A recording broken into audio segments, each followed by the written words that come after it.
@Julio Sánchez Cristo Oficial. Le quiero cambiar el tema sobre la supervivencia. Usted dice, pasó un año en que el presidente iba, me visitaba y seguía tapando huecos para que el barco no se hundiera. El tema de los topes, el tema del manejo de medios. La supervivencia, al final, además de su contradicción en la entrevista con CMI, tiene dos escenarios. Uno, el de la comisión de acusaciones, en donde hubo pues una exoneración al presidente de la República.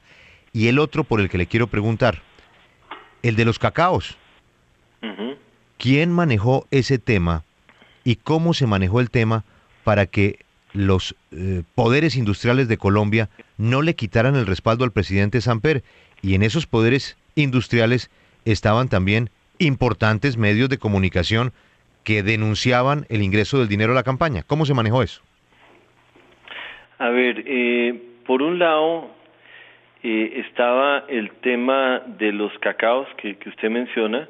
Yo sé que el presidente Samper establecía contacto con unos o varios de ellos de manera periódica para lograr que se mantuviera un apoyo al gobierno, y por otro lado había toda una acción por parte del gobierno para debilitar a la fiscalía y para producir hechos jurídicos que favorecieran al gobierno.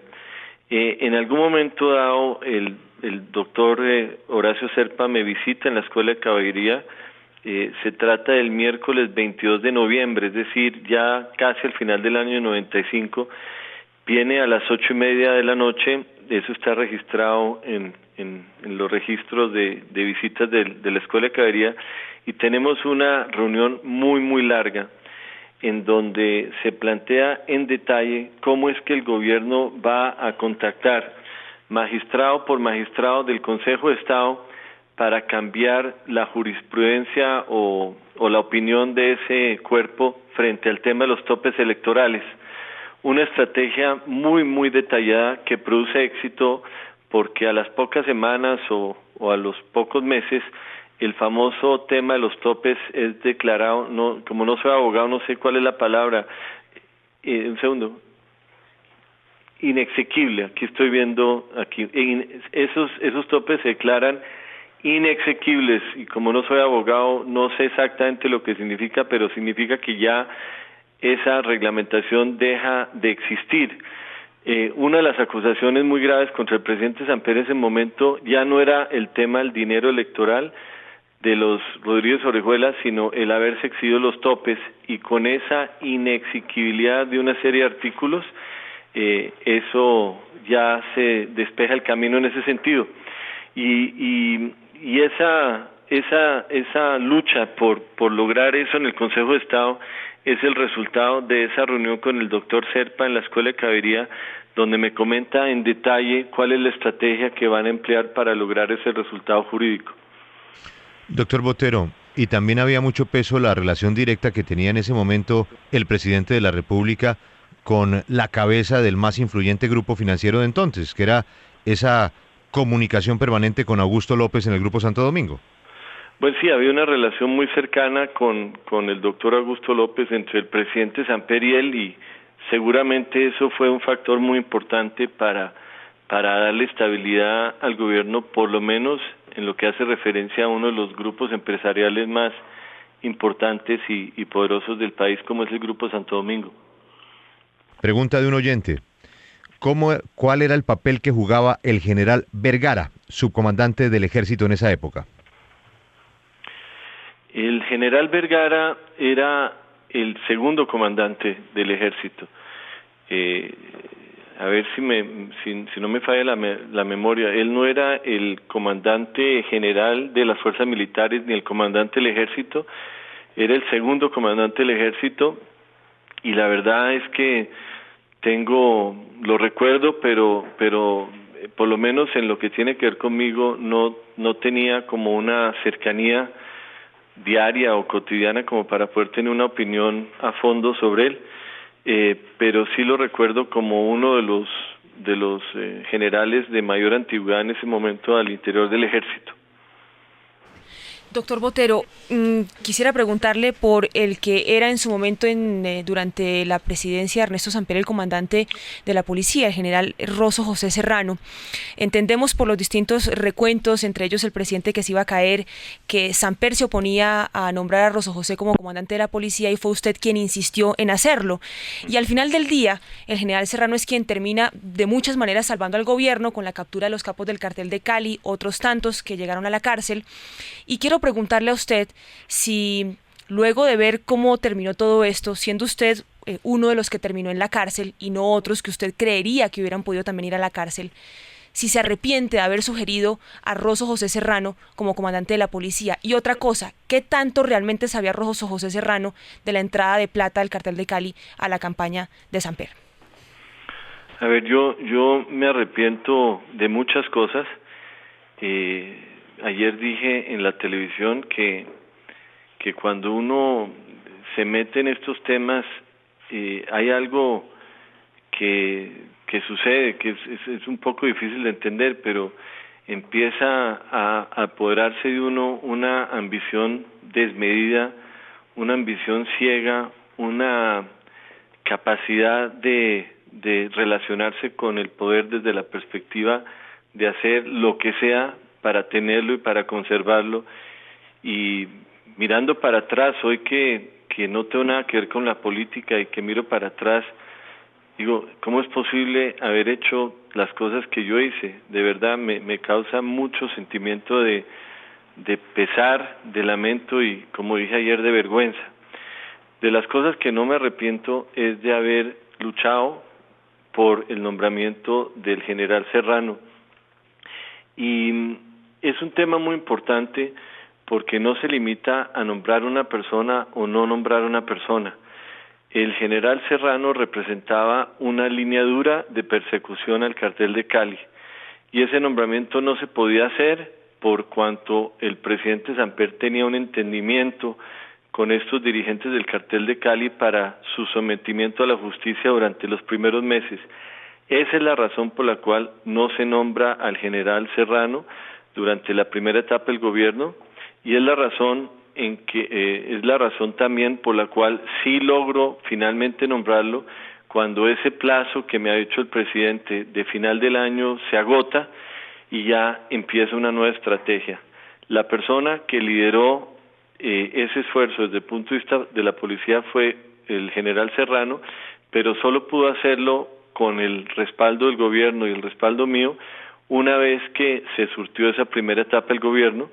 Y el nombramiento fue extremadamente acertado porque gracias a su capacidad en la policía finalmente se logran las capturas que el país estaba esperando y finalmente se logra la captura más importante de todas, que fue la de Gilberto Rodríguez Orejuela en junio de 1995. Doctor Botero, efectivamente ahí están los hechos, el desmantelamiento de esas estructuras y la captura de los Rodríguez Orejuela bajo la dirección suya de ese ministerio. Pero quedó siempre una pregunta que merece una respuesta de sí o no. ¿Hubo, a cambio del dinero a la campaña, el compromiso de no extraditarlos, sí o no? Yo diría, no lo sé como un hecho cierto, pero yo diría que sí, porque en el momento en que ellos se sometieran a la justicia, en las condiciones en que existía la legislación en esa época, no solamente no tenían extradición, sino adicionalmente tenían unas condiciones muy benévolas en cuanto a mantener sus bienes y muy benévolas en cuanto al tiempo que estarían efectivamente recluidos. El tema de la no extradición era un tema fundamental y a pesar de que no conozco si se acordó ese tema o no, porque repito, yo jamás hablé con ellos, un hecho reciente me indica que ese pacto sí se hizo y fue cuando el presidente Samper hace unos pocos meses, hace un tiempo, fue a visitar al presidente Uribe de alguna forma con el planteamiento de que no se extraditara a los Rodríguez Orejuela. Ese hecho aislado pues se puede entender o no, pero relacionado con el famoso acuerdo de la campaña tiene para mí una gran coherencia. Entonces yo presumo que ese acuerdo incluyó la posibilidad de que hubiera un apoyo hacia el tema de la no extradición. Pero si usted no hablaba con ellos, el presidente no hablaba con ellos, ¿quién hizo el acuerdo? No, yo no estoy diciendo que el presidente no hablaba con ellos. Yo estoy diciendo que yo nunca hablé con ellos. Yo estoy diciendo que el presidente mencionó un acuerdo con ellos. Y lo mencionó varias veces conmigo. Me dijo, el acuerdo que tenemos es este, el entendimiento es este. Me lo mencionó 2 o 3 ocasiones. Yo presumo que él tuvo haber hablado con ellos o haber hablado con ellos por medio de un intermediario, porque sí, la palabra acuerdo o el entendimiento me la fue mencionado varias veces. ¿Acuerdo sería la no extradición? Pues yo presumo, una parte definitivamente del acuerdo es como el permitir que se sometieran a la justicia con un plazo final de finales del año 1994. Y yo presumo también que un segundo aspecto del acuerdo es no extradición, lo cual en esa época tampoco era una cosa muy difícil de acordar, porque en ese momento no existía una legislación que permitiera la extradición en Colombia. Entonces yo presumo que eso, aunque importante, no forzosamente formara parte de un acuerdo explícito, porque en ese momento no existía esa posibilidad jurídica en Colombia. Pues Fernando Botero no descarta entonces la posibilidad de que el propio presidente haya hecho ese acuerdo o haya tenido un intermediario o haya hablado él personalmente con ellos para ese acuerdo. Vamos al tema de las cuentas. He invitado a Jaime Flores, quien hoy está al frente de los servicios informativos de Caracol 1260 en el sur de la Florida. Nos escuchan a esta hora también en la 1210. Jaime Flores ganó en 1996 el premio Simón Bolívar de periodismo por un trabajo que hizo con Juan Gosaín en RCN, que se llamó Las cuentas de Botero. Por eso vamos al tema de las cuentas, que hoy nuevamente pues tienen empapelado al exministro en Colombia. Las cuentas. Jaime, le escucha el exministro Botero. Buenos días. Buenos días, Julio, para usted y para el exministro y los oyentes de la W. Exministro, ¿usted nos puede explicar, por favor, cómo se producen estos ingresos de dinero a su cuenta durante el mes de junio del año 94, si no estoy mal, que llegan en un fin de semana de viernes a lunes y que todos vienen finalizando en $1? Me estoy refiriendo a cerca de $1.300.000 en giros de $320.000, $1, $250.000, $1, $340.000, $1. Sí, con muchísimo gusto, Jaime. A ver, el tema de las cuentas. La Fiscalía General de la Nación, por medio de la unidad de la Fiscalía para la extinción del derecho a dominio y controlado de activos, esa unidad de la Fiscalía determinó que en mis cuentas ingresaron por cuenta de la campaña la suma de $1.875.000.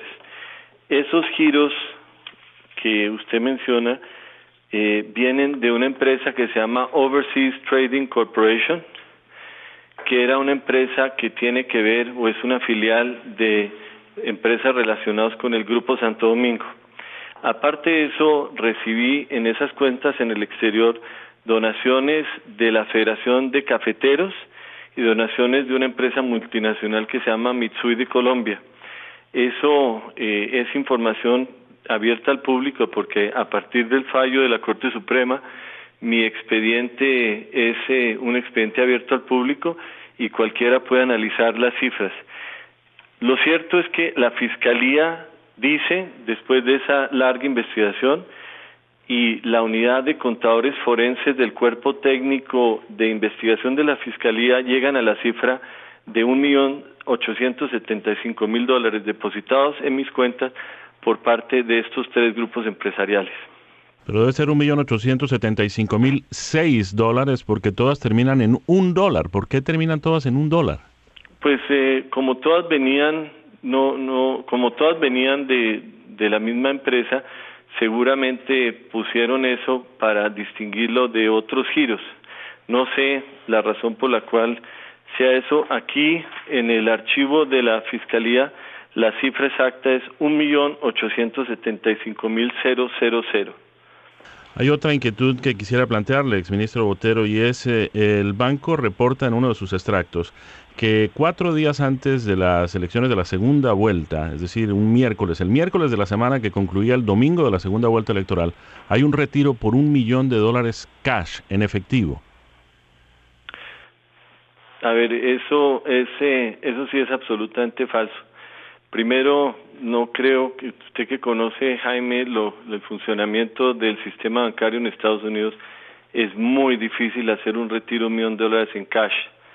Y si hubiera hecho un retiro de $1 millón en cash, no tendría ningún sentido, porque si ese efectivo era para traer a Colombia para la campaña, mover $1 millón en cash de Estados Unidos a Colombia es muy difícil, casi imposible y hasta donde yo tengo ilegal. Luego no sé de dónde sacó usted esa información, pero no corresponde en absoluto a los hechos. Lo que sí sucedió fue que se destinaron para la campaña la suma de $1.065.000.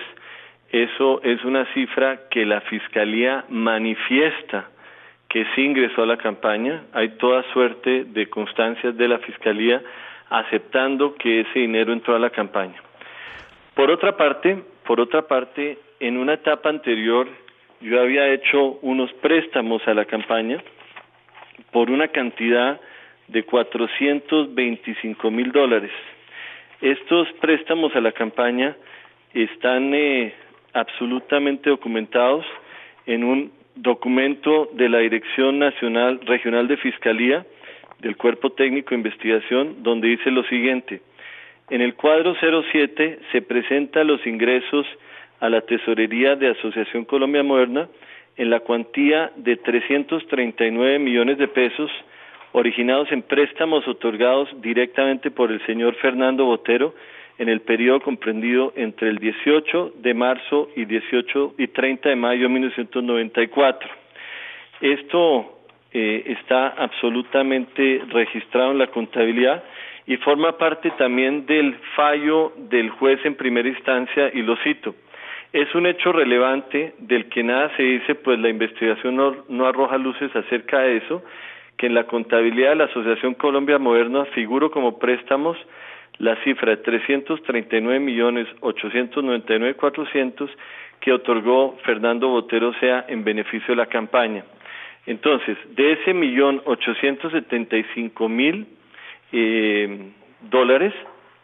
que ingresaron a la campaña, ¿qué hice yo con ellos?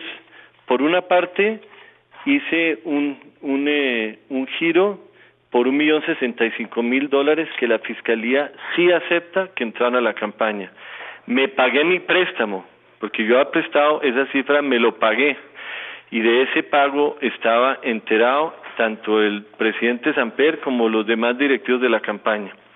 Le hice pagos a una empresa que se llama Peter D. Hart Research Associates, que era la firma que nos hacía todas las encuestas de la campaña. Le pagué de esas cuentas, en varios cheques que tengo aquí en mi mano y que forma parte del expediente, la cifra de $142.165, que, dicho sea de paso, es una cifra bastante modesta para lo que es la asesoría de una firma de altísimo nivel en los Estados Unidos que ha asesorado las campañas de Clinton, de Gore y de varios candidatos presidenciales americanos. Penúltimo, le hice unos pagos a una firma que se llama Fenn King Murphy, que es la empresa que hizo las cuñas de televisión y la estrategia de comunicaciones de la campaña. Y finalmente hice unos pagos menores que suman $122.173. Entonces, ¿usted retiró cash o no retiró cash $1 millón? No, absolutamente falso. Eso no es cierto, no corresponde a los hechos y no habría ninguna razón para hacerlo. ¿Para qué yo iba a retirar cash en Estados Unidos?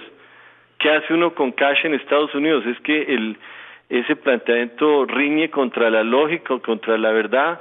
Eso es completa y totalmente falso. Pregunta que todos nos hicimos. Pero yo estoy remitiéndome, doctor Botero, a la copia del extracto que tengo aquí enfrente del computador y que dice efectivamente que fueron retirados el 9 de junio $1 millón. Y dice Fernando Botero sea y dice cash, dice /cash. O sea que eso no ocurrió. Eso no ocurrió. Lo que pudo haber pasado, y eso puede ser es un retiro de la cuenta a lo que llaman un money market account o lo que se llaman un cash management account, donde le pagan unos pocos intereses por tener dinero en efectivo. Pero yo retirar $1 millón de Estados Unidos, eso es completamente falso. Es más, no estaba en Estados Unidos en esa época, estaba en Colombia en la campaña. Entonces, ni yo ni ninguna persona que yo conozca recibió un cheque para retirar en cash. Lo que sí sucedió fue la traída de $1 millón a la campaña por medio de unos bonos del Banco de Colombia, que quizás es la operación a la cual usted está haciendo referencia. Pero retiro en cash, eso sí, absolutamente y tajantemente no. Imposible. Doctor Botero, si las cosas están tan claras en esas cuentas suyas, que realmente, pues para que la gente lo entienda, son $1.900.000, $1.600.000 son de el Grupo Santo Domingo, hay $200.000 de la Federación de Cafeteros y de ese otro grupo Mitsui $100.000, $1.900.000, se justificaron $1 millón, quedan en el aire $900.000, usted dice que se paga parte de un préstamo que había hecho. Eso, si está tan claro, ¿por qué razón Julio Mario Santo Domingo le dice a Yamid Amad, la platica que yo di allá se perdió? Pues no corresponde a la verdad, Julio.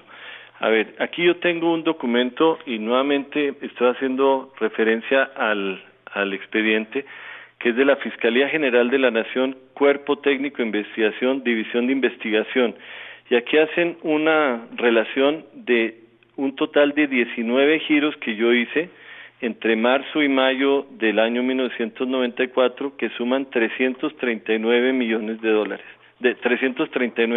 de pesos, equivalentes a $425.000 de la época. Entonces, cuando a mí me llega el $1.875.000 del Grupo Santo Domingo, de la Federación de Cafeteros y Mitsui, con el pleno conocimiento de los directivos de la campaña y particularmente del presidente Samper, yo giré $1 millón para Colombia, que la Fiscalía manifiesta que incuestionablemente ingresaron. Pero doctor Botero, es que quiero ir porque estamos en el tema de los extractos y el cash. Déjeme acabar un segundo, sí, porque es importante y después se confunde todo el mundo. Entonces, yo traigo a la campaña $1.065.000, pero no lo digo yo, lo dice la Fiscalía General de la Nación, que ese dinero sí entró a la campaña. Con el conocimiento del doctor Samper, me pagué el préstamo que yo había hecho por $423.750. Y aparte de eso, le pagué a los asesores americanos unos $142.000, otros $125.000, y finalmente me ocupé de otros gastos menores en la campaña, otras asesorías, la compra de un equipo de teleprompter, las giras del presidente Samper a los Estados Unidos, y esos gastos menores suman $122.000. Entonces, en resumen, Félix, perdón la interrupción, lo que ingresó a la campaña se gastó en la campaña y eso está soportado plenamente aquí en los documentos que tiene la misma Fiscalía General de la Nación. Doctor Botero, pero como esa cuenta era suya, no tenía controles ni vigilancia, ¿cómo podemos saber hoy que usted en este punto, que es el que en este momento lo tiene con una sentencia ante la justicia colombiana, usted no nos está mintiendo otra vez? ¿Cómo podemos saber que una cuenta que solo controlaba usted no se robó la plata? Es que le estoy diciendo que el problema de la Fiscalía era que presumía que el dinero que estaba en las cuentas solo pertenecía a la campaña. Y vamos un poco atrás. El problema de tener estas cuentas era, les voy a explicar. ¿Por qué se utilizaron estas cuentas en los Estados Unidos? Se utilizaron porque teníamos el problema de los topes electorales.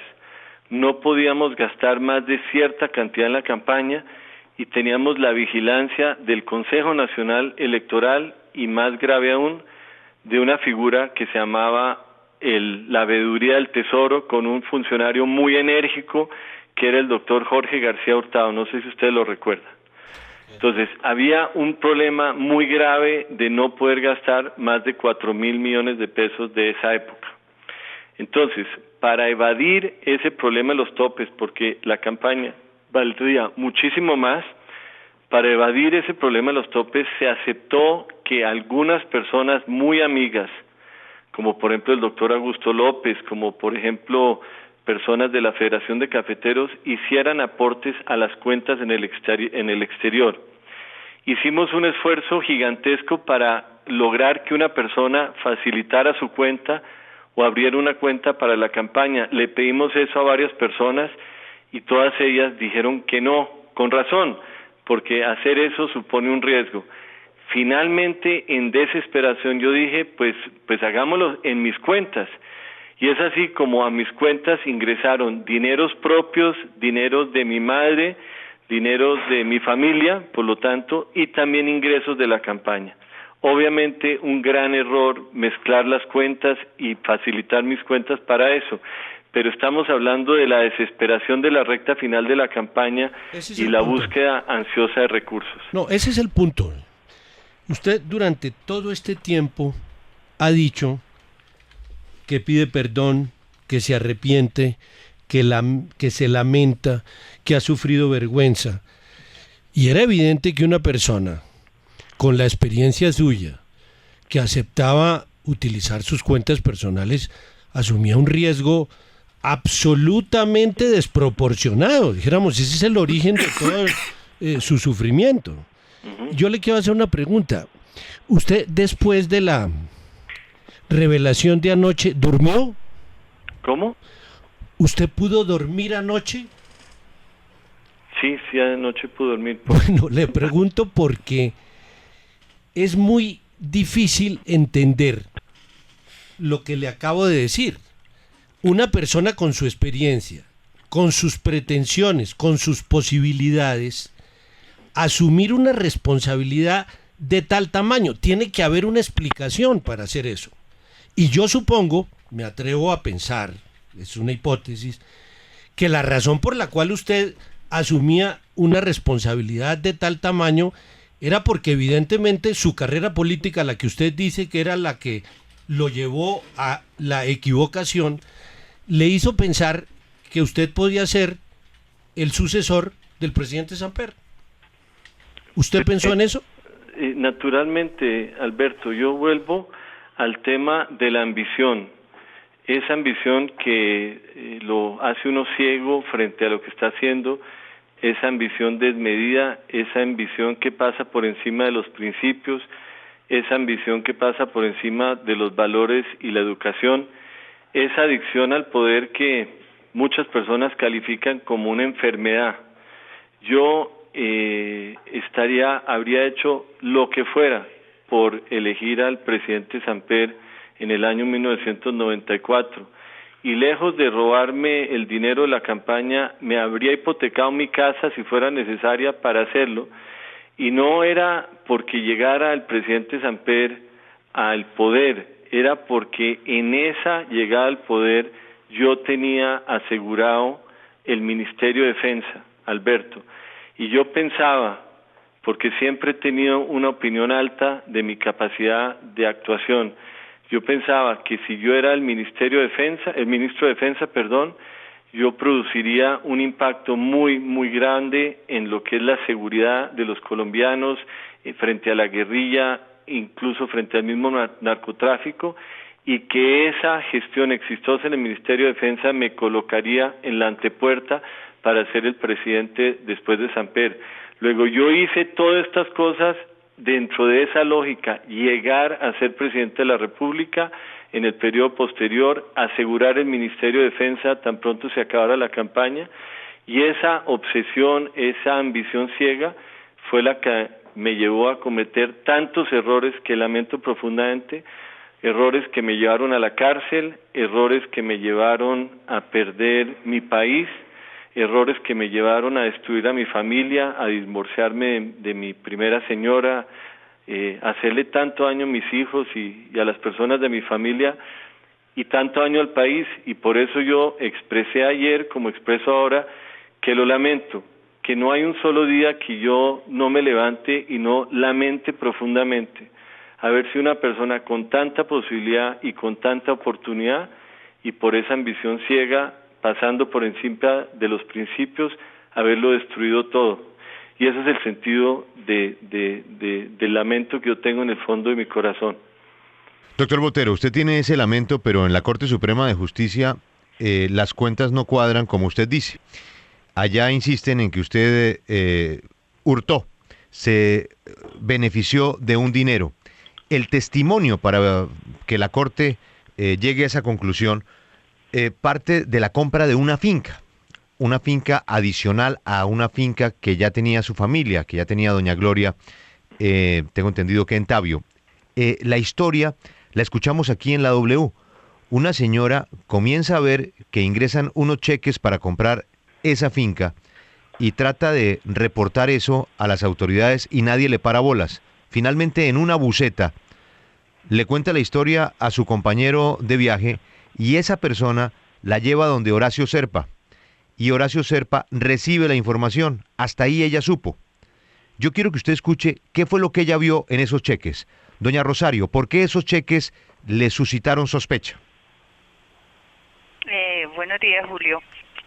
Bueno, pues no solamente me suscitaron sospechas, sino yo tuve la información, digamos que subrepticiamente, y tuve la oportunidad de acceder al documento, y pues el país estaba viviendo en ese momento una crisis pues muy difícil, y pensé que en ese momento era oportuno hacer llegar ese documento.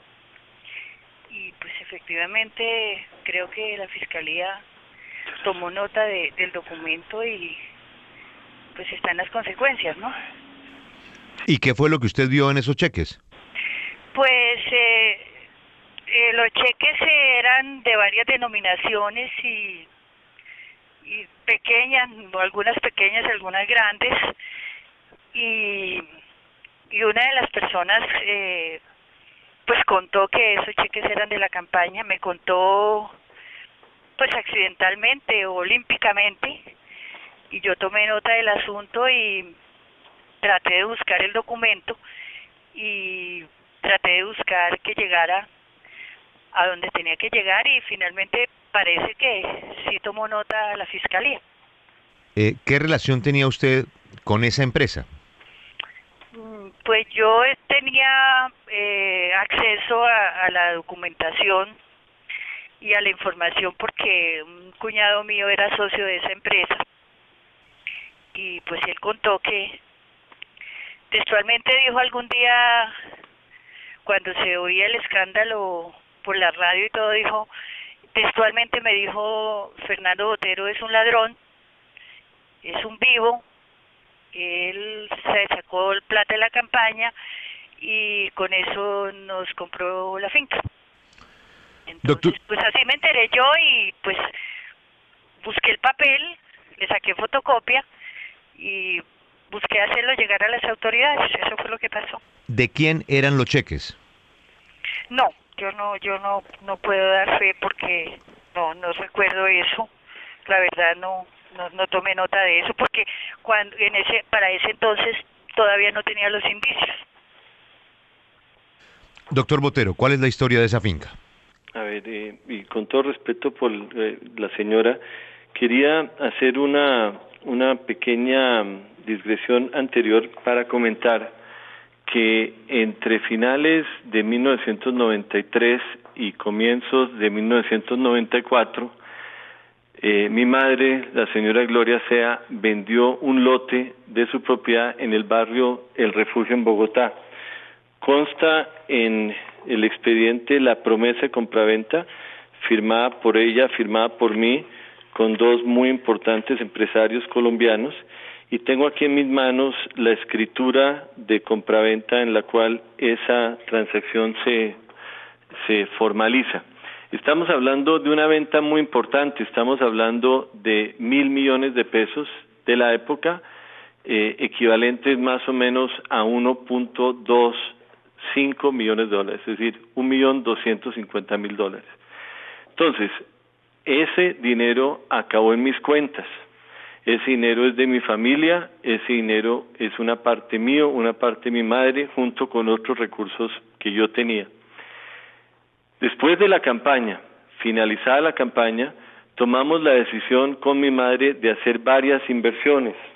Una de las inversiones era la finca que quedaba colindante a la de ella, que era una propiedad más o menos de unas 20 fanegadas, porque consideramos que aparte de asegurarnos un vecino que queríamos, o una tierra colindante que queríamos para la familia, también teníamos la idea de repartir esa tierra en unos lotes y vender esos lotes a personas amigas. Era una inversión en ese sentido. Y esa operación se hizo de la siguiente manera. De mis cuentas de Estados Unidos se trajeron a Colombia la cifra de 800 millones de pesos, utilizando, Julio y Jaime, el mismo mecanismo que se utilizó durante la campaña para traer los recursos del exterior. Y en esto quiero ser enfático. No es que se haya inventado un mecanismo para yo robarme un dinero. Era un mecanismo para traer el dinero de Estados Unidos a Colombia, en un caso para financiar gastos de la campaña, en otro caso para la adquisición de esta finca. Fueron bonos del Banco de Colombia que luego se convirtieron en depósitos en la firma Corredores Asociados S.A., que en esa época y hoy es una de las firmas más prestigiosas y más reconocidas del país. Los cheques que la distinguida señora menciona son cheques de Corredores Asociados. Aquí tengo el oficio número UNP-124, firmado por el jefe de sección de información y análisis de la Fiscalía General de la Nación, donde dice que todos los cheques, tanto para traer los dineros a la campaña como para comprar la finca, dicen, todos ellos son cheques provenientes de la sociedad Corredores Asociados S.A., provenientes de su cuenta número 030791741 del Banco Industrial Colombiano, sucursal Carrera Octava de Bogotá. Entonces, respeto mucho lo que está diciendo la señora en el sentido de que los cheques le parecían raros, es una opinión muy respetable. Lo cierto es que eran cheques de gerencia de Corredores Asociados, no dichos por mí, dicho por la Fiscalía. Eran cheques buenos, eran cheques que salieron con fondos, eran cheques de gerencia de una empresa importante. ¿Por qué venían hechos esos cheques a nombre de terceras personas? Por dos razones. Por una razón es que los cheques que se traían de esa manera obtenían por medio del banco una tasa de cambio superior a haberlo hecho en una casa de cambio. Entonces, en una cifra de $2,000 o $3,000, quizás esa diferencia no sea apreciable, pero en una transacción de $1 millón, una diferencia esa es muy importante. Y segundo, en esa época se decía que los cheques por encima de 100 millones de pesos eran reportados a la Administración de Impuestos. Y en el caso de la venta de ese terreno de mi madre, el avalúo catastral estaba en 80 millones de pesos y sí, el terreno se vendió en 1.000 millones de pesos. Sí, doctor Botero. No, déjeme acabar, por favor. Sí. Lo cual producía una ganancia ocasional gigantesca. Vender algo que está figurando en 80, en 1.000 producía una ganancia ocasional enorme. Entonces, para evitar ese tremendo impacto tributario, los cheques se dividieron en sumas por debajo de 100 millones de pesos y con ese mecanismo pudimos reducir radicalmente el monto de impuestos por pagar, pudimos obtener un mejor cambio. Entonces, para resumir, soy culpable seguramente de una infracción cambiaria, soy culpable absolutamente de buscar pagar la mayor cantidad de impuestos posibles, pero no soy culpable de robarme Sí. el dinero de la campaña, Pero vea, doctor porque Botero, mi familia tenía con qué pagar esa finca y tengo la forma de sí, mostrar que esos recursos provinieron de la venta del lote en el refugio. sí, doctor Botero, pero vea, usted ha hecho un resumen de las cosas de las que era capaz. Usted fue capaz de seguir en una campaña a sabiendas de que estaba entrando plata de unos narcotraficantes y de unos asesinos. Usted ha aceptado en esta entrevista que participó del encubrimiento de ese delito de distintas maneras. Usted aceptó que prestó su cuenta bancaria para una operación de evasión de los topes de campaña, para evadir la ley colombiana. Sí. Y ha aceptado que hizo una operación de reducción de valores, es decir, de partir las cantidades para un menor costo tributario. Usted acepta una cantidad de acciones que van desde irregularidades, infracciones y demás hasta delitos de enorme gravedad. ¿Por qué no suponer que además se quedó con una plata por el camino? Es decir, es muy difícil creerle a usted que eso sí no lo hizo. Bueno, pues cada cual está en el derecho de creer o no creer. Yo cometí un delito muy grave en la campaña, que fue haber aceptado el ingreso de esos recursos y haber participado en el gobierno sabiendo que eso había sucedido, y eso pues lo reconozco. Otros temas son equivocaciones, infracciones, el deseo de reducir los impuestos y pues de nada de eso me siento orgulloso. Pero eso es muy diferente al planteamiento de que yo me robé los dineros de la campaña. Eso es muy diferente a que yo me quedé con los recursos de la campaña, que es precisamente la acusación que me hace el doctor Samper. Y es que fíjese que hay una cosa que realmente no tiene como mucha coherencia, Mauricio. Fíjese, la acusación es que yo me robé no cualquier suma, $1.000.000, que representa, no sé, el 20%, el 25%, algo así, del presupuesto lícito de la campaña, es decir, una suma enorme. ¿Cómo es posible que nadie se hubiera dado cuenta de que faltaba una parte gigantesca de los recursos de la campaña cuando era un hecho conocido por todos en la campaña, que el Grupo Santo Domingo, que la Federación de Cafeteros y que Mitsui había hecho esos pagos?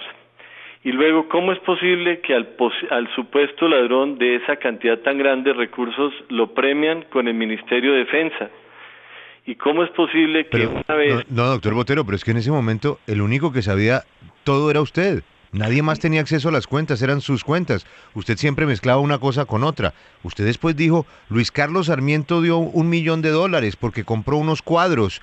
Resulta que Luis Carlos Sarmiento compró los cuadros un año después de las elecciones. Es decir, la única mente donde estaba todo el dinero era en la suya. No, eso no corresponde a la verdad, Julio.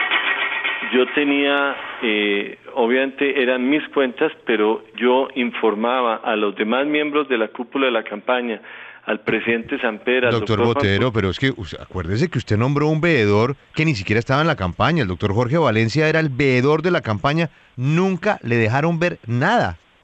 Estoy hablando de mis cuentas.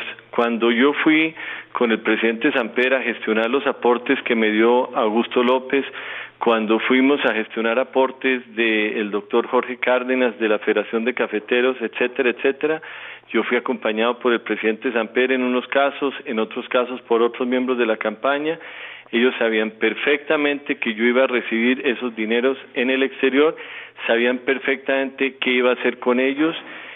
No corresponde a la verdad lo que usted está diciendo, Julio, con todo respeto. Y yo sí quiero que se tenga un poquito de conocimiento de que la acusación de que yo me quedé con el dinero de la campaña sucede 1 año y medio después de finalizada la campaña. Esa acusación viene en el mes de marzo de 1996. ¿Y viene por qué? Viene por yo haber declarado ante la Fiscalía que conocía los hechos de la financiación de la campaña. Es una retaliación política porque durante 1 año y medio todo el mundo le pareció perfecto el manejo de mis cuentas en el extranjero y la llegada de recursos a Colombia, menos cuando yo dije la verdad de lo que ha pasado en la campaña.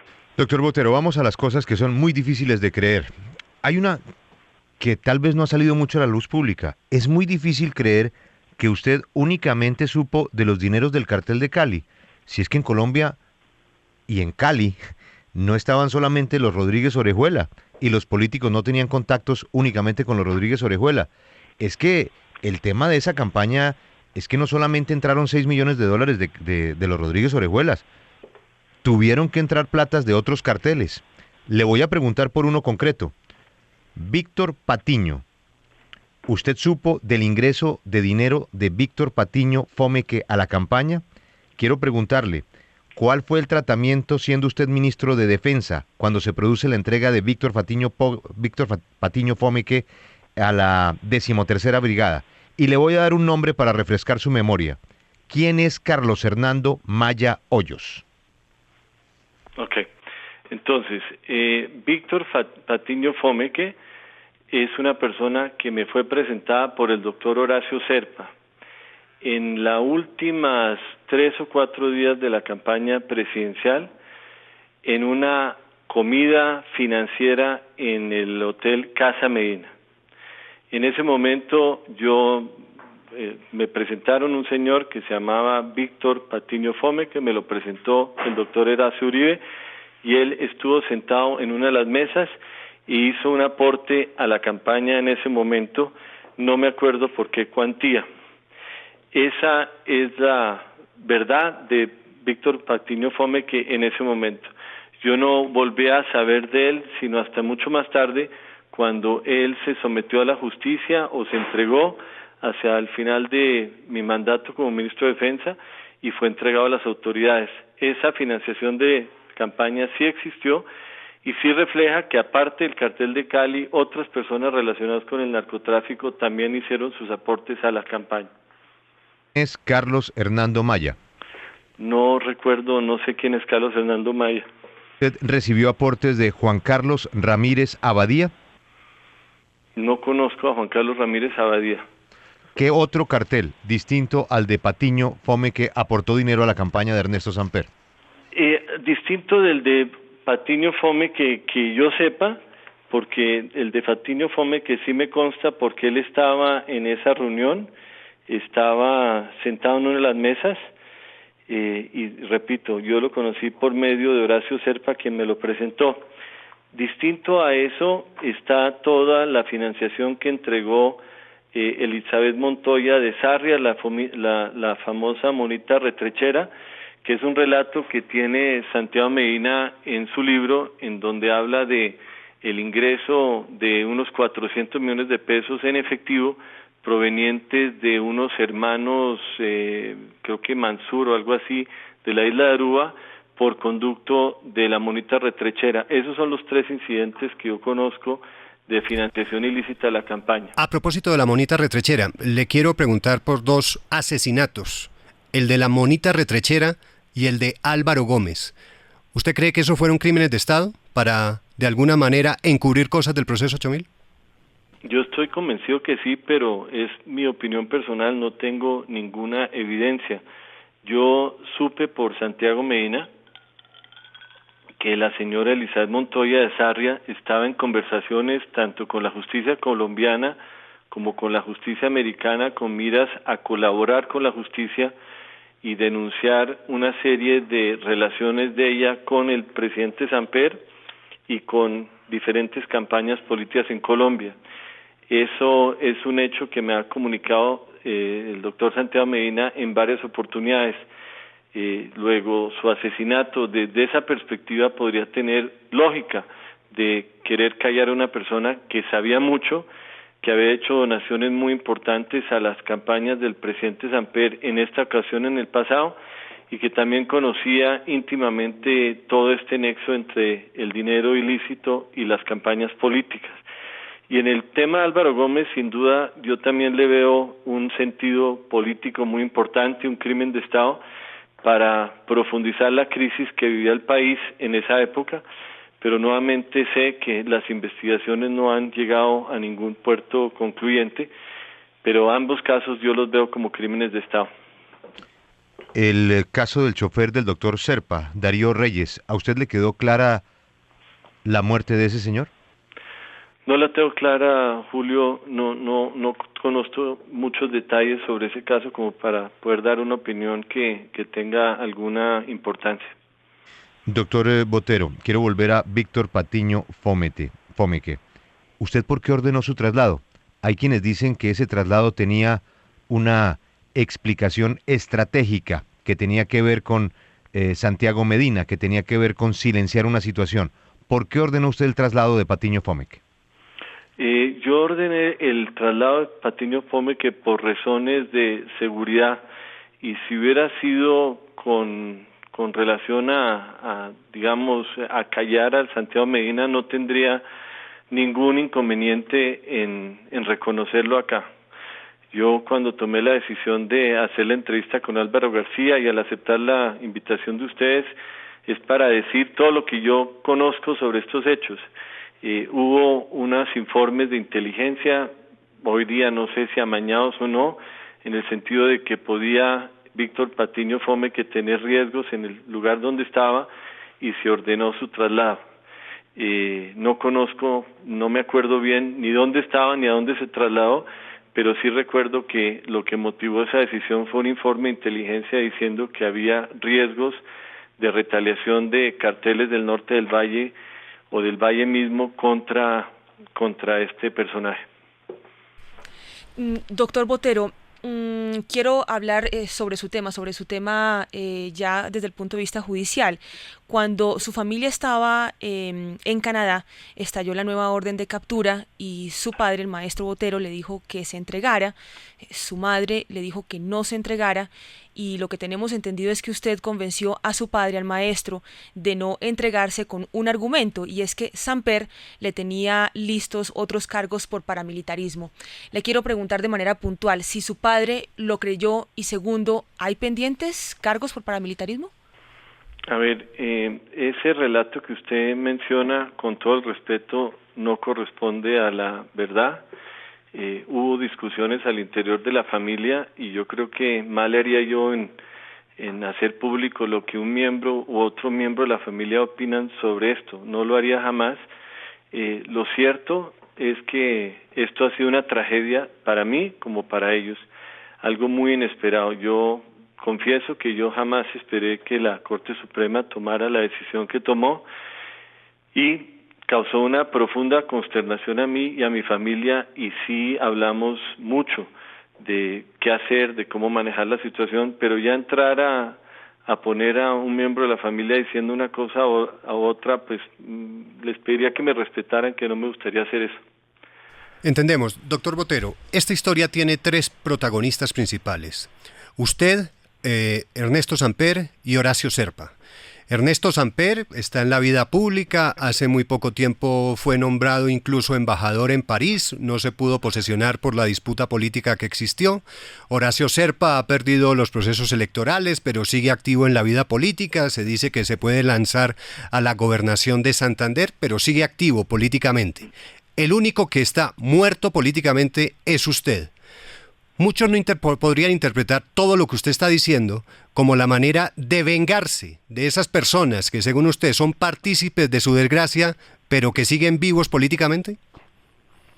Pues yo estoy muerto políticamente, pero Félix, créame de todo corazón que estoy feliz de estar muerto en ese campo, porque después de todo lo que pasó, yo jamás quisiera volver a la política, así pudiera, jamás quisiera volver a eso, porque sacó partes de mí que realmente no me producen el menor orgullo y por el contrario me producen lamento y vergüenza. Entonces son comportamientos del pasado que quise dejar atrás. Cambié de chip en mi vida es totalmente diferente hoy día, me dedico a hacer unas revistas, me dedico a promover unos cursos de educación, estoy en cosas radicalmente diferentes. Entonces yo soy un muerto político, pero estoy feliz de serlo porque no tengo aspiraciones políticas. Y tampoco se trata de una venganza, entre otras cosas porque no creo que haya ningún tipo de consecuencia de las cosas que yo he dicho ayer y hoy, no los veo por ninguna parte. Simplemente me motivó esa columna de María Jimena Duzán, en donde me pidió que ya que me iba a retirar del todo de la vida pública, que contara la verdad al proceso 8000 para que se supiera finalmente qué fue todo lo que pasó, y esa es la razón por la cual tomé esta decisión, no va más allá de eso. Pues doctor Botero, uno tiene una percepción distinta. Usted se ha dedicado en las últimas 48 horas a hablar con varios medios de comunicación, diciéndoles que está muy impactado por una columna de prensa que leyó, a la que usted hace referencia, de María Jimena, y que llegó el momento de contar la verdad y que usted no se quiere guardar absolutamente nada. Ha hablado usted con El Tiempo, con Semana, con RCN Televisión y con la W para estas entrevistas. Pero también uno siente que usted nos está usando, es decir, que usted lo que está tratando es de montar un caso político en Colombia de persecución para justificar su permanencia en México, ya que su tema en México comienza a peligrar. Como bien retrataba Aranguren en la revista Cromos, la sociedad mexicana ha estado acostumbrada a vivir con las relaciones de sus políticos en famosos escándalos, pero no es lo mismo, así usted diga que es mexicano, un extranjero en la colonia Polanco con toda esta presión, con una orden de la Corte Suprema de Justicia, con un nuevo delito como el de hurto, y que usted piense seguir paseando por las calles, bailando en las discotecas, haciendo el deporte del parapente los fines de semana como si nada hubiera pasado. Y la explicación es que estas entrevistas lo que están buscando, usted que es un muy fino calculador mediático, es que en México digan que a usted lo estamos persiguiendo en Colombia. A ver, yo creo que eso no corresponde a la realidad. Yo estoy viendo por fuera porque no he podido vivir en Colombia por los procesos que me han perseguido de tiempo atrás. Si usted recuerda, el año 1996 yo fui acusado por el doctor Samper me acusó por enriquecimiento ilícito a favor de particulares, es decir, que yo me había parado en la puerta de la campaña y me había robado el elefante antes de que entrara la campaña. Ese tipo penal no permitía la excarcelación ni siquiera en la etapa de investigación. Entonces, yo no es que me hubiera querido quedar por fuera del país, es que me tocó quedarme por fuera del país en Londres y después de Londres en México. Y a punta de procesos siempre me han tenido fuera de Colombia. Créame, Julio, que yo quiero mucho a México, pero yo preferiría hacer parapente en La Calera, preferiría ir a bailar a Andrés Carne de Res, preferiría estar con mis hijos, preferiría estar con mis amigos de toda la vida, preferiría estar en el país en donde yo viví la mayor parte de la vida. Luego, si no estaba ahí es porque hechos judiciales que tuvieron origen en la campaña del presidente Samper y en las acusaciones que él me hizo, me han tenido por fuera del país. Eso es la verdad. Si el día de mañana yo logro superar estas situaciones, lo que más quisiera, por muchas razones, es regresar a Colombia incluso como estaba antes. Antes de este tema yo vivía en México, pero iba 2 veces hasta 3 veces al mes a Colombia, dictaba unos cursos, veía a mis hijos, gozaba de todo lo que tiene extraordinario Colombia y era, por así decirlo, una situación ideal para mí. Ahora eso ha cambiado radicalmente con ocasión de esta condena de la Corte Suprema de Justicia, pero yo no estoy tratando de utilizarlo a usted ni utilizar a nadie. Sí he querido, es decir, mi verdad del proceso 8000 para que los colombianos sepan exactamente qué pasó, qué no pasó y derivan sus propias conclusiones. Yo creo, Julio, que los colombianos son muy inteligentes, conocen muy bien el proceso 8000, llevan muchos años escuchando eso y sabrán extraer sus propias conclusiones de los temas que yo he mencionado en esta entrevista. Doctor Botero, hay una frase que prácticamente se volvió histórica y es la que pronunció Ernesto Samper cuando se destapó todo esto y es cuando dijo que todo ocurrió a sus espaldas. ¿Usted sabe si eso simplemente se le ocurrió a Samper o alguien le aconsejó usar esa frase?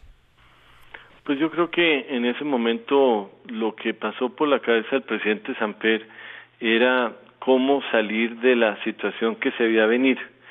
Y así como en un momento dado la estrategia que acordamos él y yo, y lo digo pues de verdad, no es agradable para mí decir esto porque suena tan frío, tan brutal de echar a Medina a los lobos, es de verdad, me cuesta trabajo decir la frase, pero así actuamos, echar a Medina a los lobos.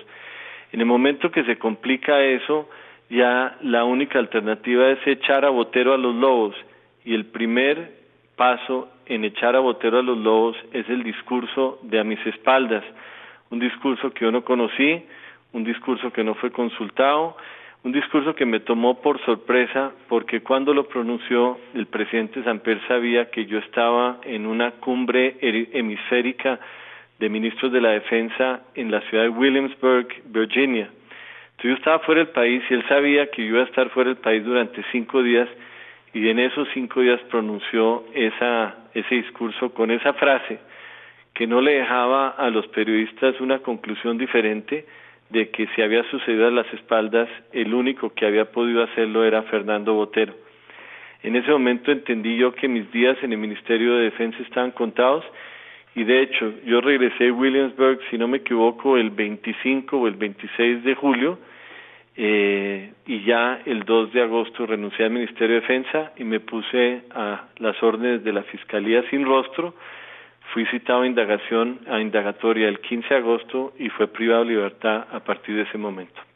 Doctor Botero, usted dice que está arrepentido, que quiere contar la verdad. La verdad que usted dice como no lo llena de satisfacción, es una verdad muy dura, es una verdad muy fea, pero ¿no le parece que por esa verdad usted tiene una deuda con la sociedad colombiana? Una deuda con la sociedad colombiana que usted debería pagar con cárcel, y con cárcel de verdad, no lo de la escuela de caballería, que era una manera de también tenerlo a usted entretenido de alguna manera. La manera de finalmente cerrar este capítulo no es venir a Colombia, entrar a la cárcel y pagar por lo que hizo antes de irse a hacer parapente. Yo respeto mucho esa opinión, Félix, y quizás para usted no sea suficiente las cosas que me han sucedido a mí, pero yo lo miro de una forma un poco diferente. Yo tenía una carrera política muy promisoria, la perdí. Tenía la libertad, la perdí. Tenía un matrimonio, se me acabó. Tenía una relación con mi papá muy fuerte. Tuve un fuerte distanciamiento con él que duró 3 o 4 años. Perdí la inmensa mayoría de mis recursos. Perdí mis derechos para votar o ser elegido. Perdí mi país, porque finalmente me tocó irme a Colombia y no pude regresar a él por la cantidad de procesos que hubo en mi contra. Entonces yo lo perdí todo, Félix, lo perdí todo. Y aparte de eso, llevo 13 años en la zozobra y en la angustia de qué va a pasar con el nuevo proceso, si las cosas van a salir mal o van a salir bien. He tenido la espada de Damocles encima de mi cabeza durante mucho, mucho tiempo. Usted puede considerar que eso no es suficiente y me parece que es muy respetable su posición. Yo personalmente siento que he pagado con creces todos los errores que cometí y miro también que personas que cometieron los mismos errores conmigo no han tenido ningún tipo de consecuencias. Yo he sido el chivo expiatorio por un error que cometimos todos para llevar al presidente Samper a la presidencia. Y he sido el chivo expiatorio una vez y ahora se quiere que sea una segunda vez. Y realmente yo sí veo las cosas de una manera diferente a como las ve usted, respetando mucho su opinión. Quizás usted quisiera que usted era condenado a 20 años en un calabozo o algo así, lo cual me parece muy respetable. Cada uno tiene derecho a expresar sus opiniones, pero yo lo veo de una forma muy diferente. Yo creo que he pagado con creces los errores que cometí. Este es Fernando Botero. Lo hemos querido invitar a esta nueva sección de la W, porque tiene que ver un poco con lo que ha pasado con su vida. Gente que lo tiene todo. Fernando Botero, ese hombre que llegó a estar tan cerca de ser un muy posible presidente de Colombia, fue ministro de la Defensa, estuvo en el Consejo de Bogotá, fue senador, estuvo al frente de esta campaña y ahora está requerido por las autoridades nacionales e internacionales para que responda por ese delito de hurto, de acuerdo a la última instancia que fue la Corte Suprema de Justicia en Colombia. Muy gentilmente ha aceptado todas las preguntas sin ninguna restricción, sin ninguna preparación, y ahí está su punto de vista. Tal vez agregar un detalle desconocido en la hoja de vida de Fernando Botero es que en el año 89 Fernando Botero era profesor de la Universidad de los Andes. Su clase se llamaba Corrupción Administrativa. Doctor Botero, gracias por atendernos. Feliz mañana en México. Muchísimas gracias, Julio, muy amable. Acompáñenos en el canal de YouTube @Julio Sánchez Cristo Oficial.